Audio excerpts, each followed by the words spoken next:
I didn't expect Christmas dinner in Denver to end with me lying on the floor. One second, I was pulling out a chair, and the next, my stepdad's hand was on my shoulder, shoving hard enough to knock the breath out of me. He glared down and said, "That seat belongs to my real daughter. Get out." The room froze. No one moved. No one spoke. I stood up slowly, tasting metal, feeling the heat rise in my chest. What he didn't know was that before the night was over, I'd make sure this moment changed his life forever. I wish I could tell you that moment at the Christmas table came out of nowhere, that Robert snapped for the first time and everyone was just as shocked as I was. But the truth is, families don't break in a single night. They crack in small, quiet ways long before anyone hears the sound. I lived with him since I was 13. My mom married him after a whirlwind year of dating, calling it her chance at a fresh start. For her, it probably was. For me, it meant learning to shrink myself in the very house that was supposed to feel safe. He never yelled, never cursed. He didn't need to. His silence was sharp enough. A raised eyebrow here, a tight smirk there, a comment about real family dropped exactly when he knew it would land. Mom always brushed it off. "He's trying his best, you're too sensitive, you read too much into things." I heard those lines so many times they became background noise, like the old furnace hum in my childhood bedroom during Colorado winters. By the time I reached my 20s, I'd perfected the art of taking up as little space as possible. Holidays were the worst. A house decorated like it belonged in a glossy magazine, but every room felt colder than the snow piling up outside. His daughter, Chloe, had the spotlight. She never did anything wrong, she just existed in the glow he built for her, and I didn't. Still, I kept coming back. Not for him, but for my mom. Some part of me believed that if I tried hard enough, if I stayed long enough, maybe she'd finally see me instead of the version he painted. This Christmas was supposed to be simple. Dinner, gifts, forced smiles. I even rehearsed polite answers during the drive from my apartment in Capitol Hill just to avoid giving him anything he could twist into attitude. But the tension hit the moment I walked through the door. Robert barely looked at me. My mom handed me a plate without meeting my eyes. Chloe was already sitting at the end of the table, the seat I'd taken every year since middle school. I should have recognized the setup. When he pushed me, it didn't just knock me down physically, it knocked down the last illusion I'd been clinging to, the illusion that staying quiet would protect me. As I stood, brushing pine needles off my sweater, one thought settled in like ice. Enough. The room went silent after he shoved me, but not the kind of silence that protects. It was the kind that waits, watching to see how much humiliation you'll swallow before you make things uncomfortable for them.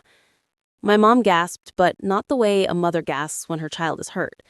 It was the sharp inhale of someone embarrassed the moment wasn't staying neatly tucked under the rug where she preferred it. She reached for a napkin like she could wipe the whole thing away with a swipe of linen. "Madison, sweetie, just sit somewhere else," she whispered, eyes darting between me and Robert like I was the one disrupting the peace. Chloe stared at her plate, fiddling with a bracelet she didn't need to adjust. She wasn't cruel, just too used to being the girl worth defending. I pulled myself up, palms stinging from hitting the hardwood. Robert didn't even flinch. He stood over me, shoulders squared, hands gripping the chair he'd ripped from me. I said what I said. This seat belongs to my real daughter. Real. That word burned more than the fall. I straightened my sweater, forcing my voice to stay level. "You could have just asked me to move." He smirked, a small, satisfied curl of the lips. "You never listen unless someone makes it clear." There it was. The truth he never bothered to hide. He didn't want me corrected. He wanted me humiliated. My mom rushed in with a shaky laugh. "Let's not ruin Christmas, Maddie. There's a chair by the window." The chair by the window. Far from the table, far from the conversation, far from being part of this family. My pulse throbbed in my ears. For years, I convinced myself that enduring moments like this was easier than confronting them, that keeping the peace meant keeping the family together. But looking at that table, at Robert, at my mom, at the quiet complicity from everyone there, I felt something shift. Not rage, not even hurt, just clarity. I walked into the kitchen instead of toward the window seat. My hands trembled as I reached for my coat. My mom followed me, whispering, "Don't make a scene." I turned to her, the words leaving before I could stop them. He shoved me in front of you and you're worried about a scene? She blinked, stunned. Behind her, I heard Robert laughing quietly with Chloe like nothing had happened, like I was nothing. That was the moment. The exact second I felt the break, a clean snap inside me.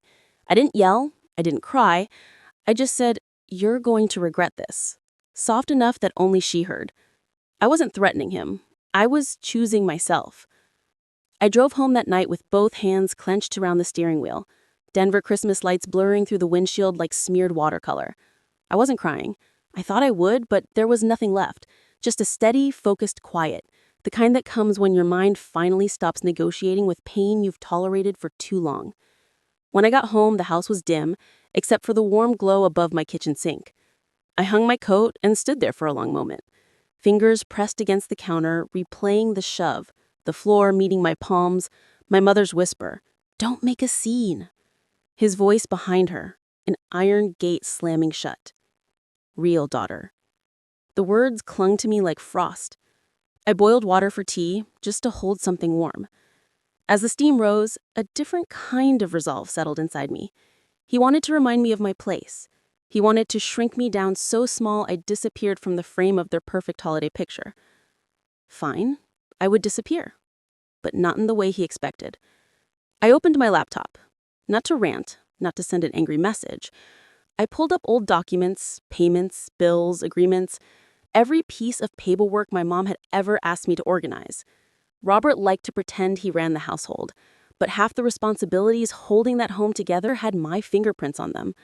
I just never pointed it out. I wasn't looking to destroy him. I wanted something far more precise: accountability. I reviewed everything with the calm I'd never felt before. Heating repairs he put in my mom's name but never paid, credit cards he used that she covered, house maintenance he ignored while insisting he handled everything. Patterns reveal themselves when you stop apologizing for noticing them. By midnight, I had outlined everything I needed to bring forward, not to punish him, but to protect my mom from what she didn't even know she'd been carrying. Tomorrow, his world would tilt, not because I broke something, but because I finally held up a mirror to what he'd stepped over for years, and he wouldn't see it coming. He woke up at sunrise. I know because the first call came at 6:12 a.m. I didn't answer. I was standing at my kitchen counter, pouring cereal into a bowl, the morning light brushing across the tile floor like nothing extraordinary was happening. My phone buzzed against the wood again, his name, then my mom's, then his again. By the time I sat down, there were 9 missed calls. By the time I finished breakfast, there were 17. By the time I tied my shoes to leave the house, the number had climbed to 26. I didn't check a single voicemail. I didn't need to hear the spin he was already crafting. Instead, I drove across town to a small office in North Denver, a place I'd visited once years earlier when I helped my mom sort out a minor insurance issue. The attorney there remembered me instantly.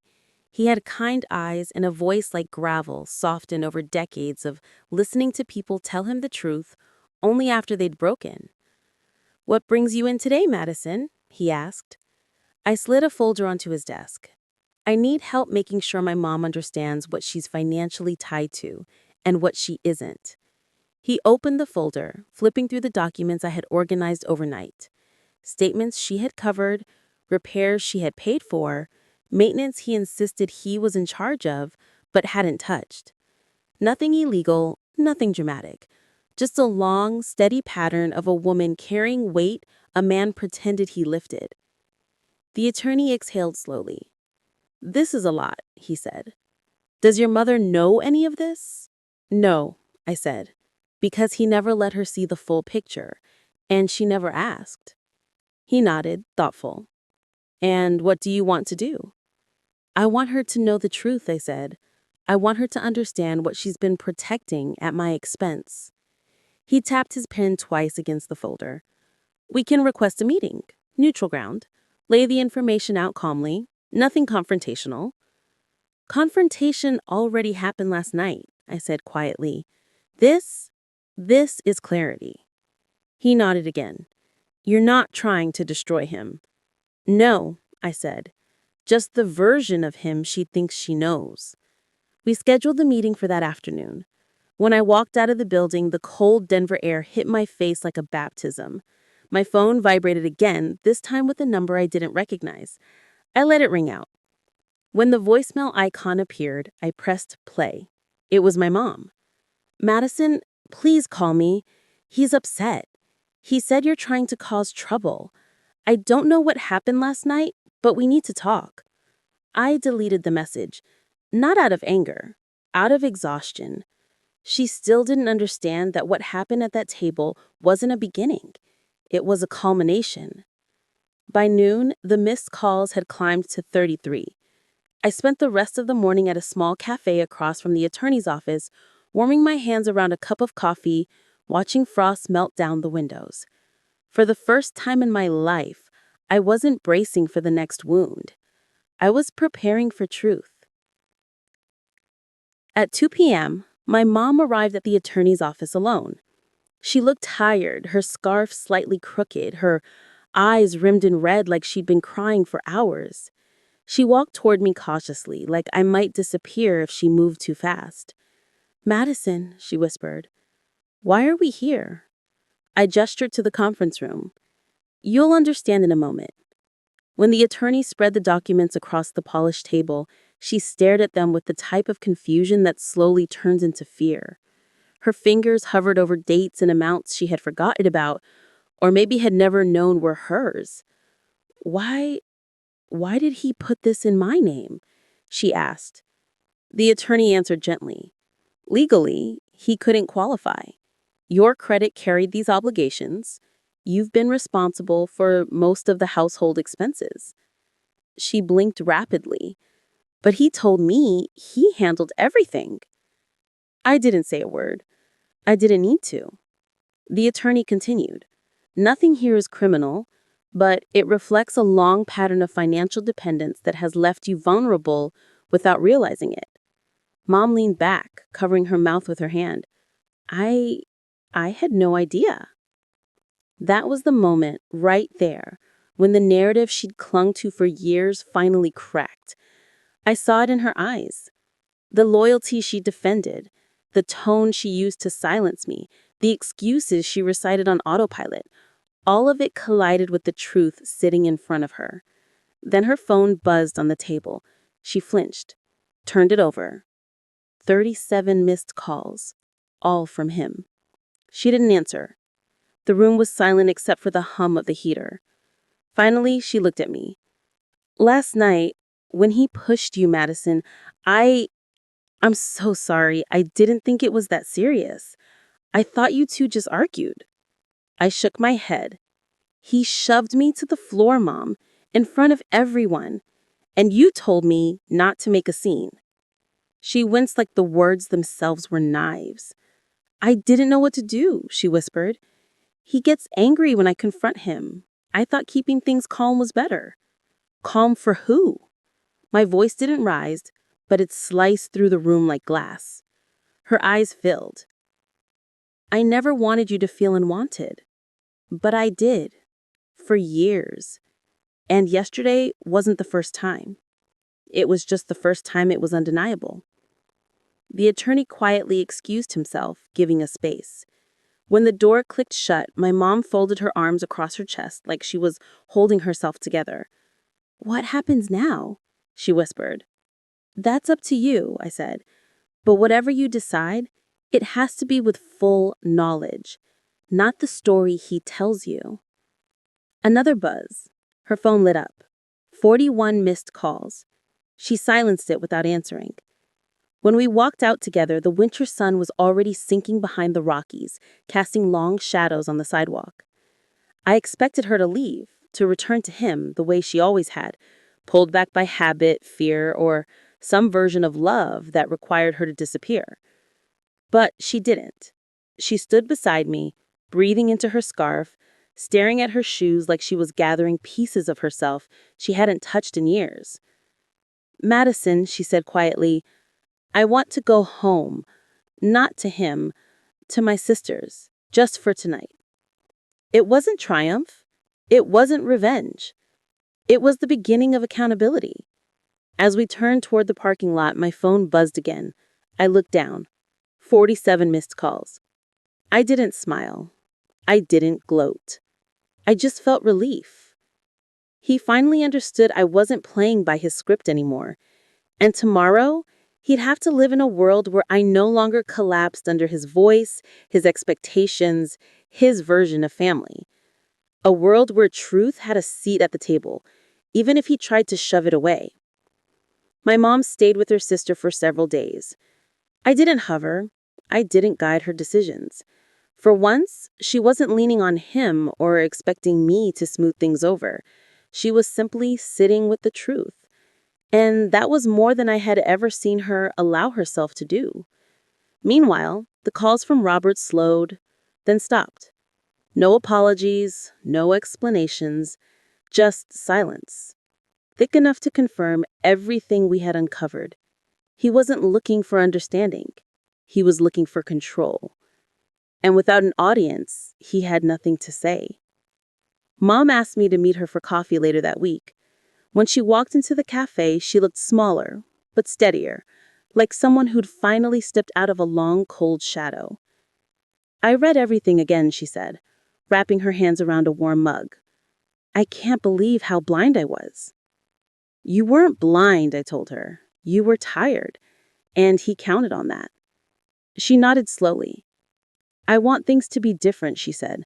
I want to learn how to stand up for myself and for you. It wasn't a perfect apology. It wasn't a perfect moment.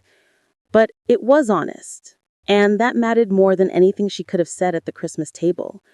As she talked about next steps, practical ones, gentle ones, I felt a lightness bloom in my chest. Not victory, not even closure. Just relief at finally seeing my mother choose herself. And if she could do that, then maybe she could finally choose me too. I didn't walk away from that Christmas to punish anyone.